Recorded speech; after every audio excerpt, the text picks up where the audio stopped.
Hi guys! Hello everyone! Welcome back to my channel. This is Joe King. So papakita ko pala sa inyo guys, dahil spring season na dito sa Hungary. So meron ng mga flowers, no?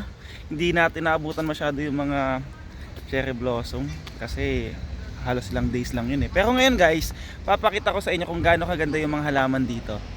Ito, diba? Iba-ibang kulay siya. May violet. Ay, ano ba to? Tulips ata to guys eh.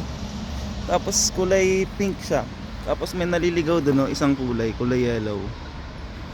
So dumating kami dito guys sa Hungary is March 30. Tapos nakakita ko din to nung dumating kami dito. Tapos ngayon lang ulit. Ang dami guys, oh, ang ganda. Dito yan sa may park, sa may grocery. Pinag-groceryhan namin sa Spar. Ayan guys, oh, ang dami, ang ganda. Ang ganda lang sa mata. Kaya sinishare ko sa inyo, no? So ito nga pala guys yung may pharmacy dito. Yan, pharmacy yan. Nakalagay is Patika. So ibig sabihin ng pharmacy. Tapos dito yung pwede kayo tumambay-tambay kasi may mga upuan dito. Tapos dito sa kabila may upuan din. Tapos may mga tulips din dito guys, oh.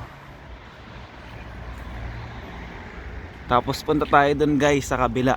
Andun si Jomar yung kasama ko. Meron din dong tulips, iba-ibang kulay. May kulay orange ata yun. Taka guys, punta natin. Ito guys, may iba-ibang kulay dito ng halaman. Tulips. Tulips. Pwede kayang tumapak dito sa ano? Sa damo. Pwede yan. Wala naman naninita. Napakaganda guys, oh. Tingnan nyo ng mga halaman. Baka masita ako, halis na ako. Ayan si Jomar guys, oh. I-video din. Ito guys, ang dami mga halaman, tulips. Siguro after 1 month, mga May, i-harvest na nila yan. Tapos ibebenta na nila. Meron pa dito guys ibang kulay na tulips. Kulay maroon yata to. Nagpipicture din si nanay, ah. Napakaganda, oh. Yun, oh, napakaganda nito mga halaman guys. Grabe. Ganda sa mata. May kulay yellow pa dito guys, oh. Tingnan natin. Ganda lang sa mata.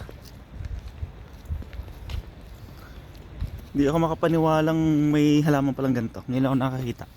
Ulit. Dito lang sa hanggan. Tingnan nyo guys, oh. Kulay yellow. Tulips ba talaga tawag dito? Tapos meron pa dun sa kabila. Ibang kulay naman siya. Tingnan natin, tara, dali. Ayun, oh, kakatuwa.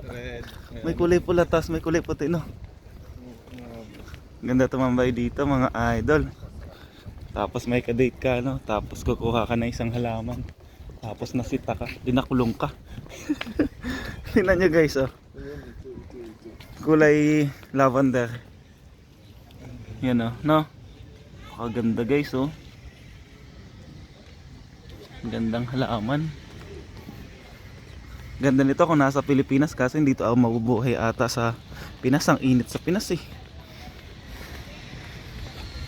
Tapos meron din ditong mga mga bilihan ng mga wine. Pwede ka mag chill habang nakaupo dyan sa mga upuan. Ito pa guys, oh, kulay red. Red. Napakadami.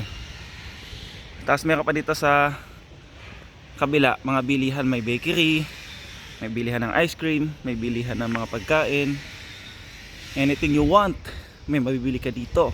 Kasi may Spar dito, pwede ka mag-grocery. At yun guys, meron ding Vietnam store dito. So meron dyan mga Asian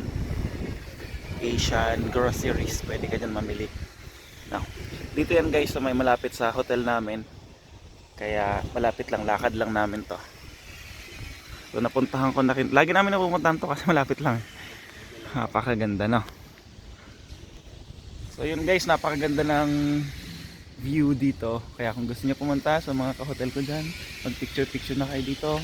Punta kayo dito sa may papuntang Duna Plaza. Alam ko namang alam nyo to. Kasi nadadaanan natin to. So yun guys, don't forget to follow my page, Joe Werski Vlog. Bye bye!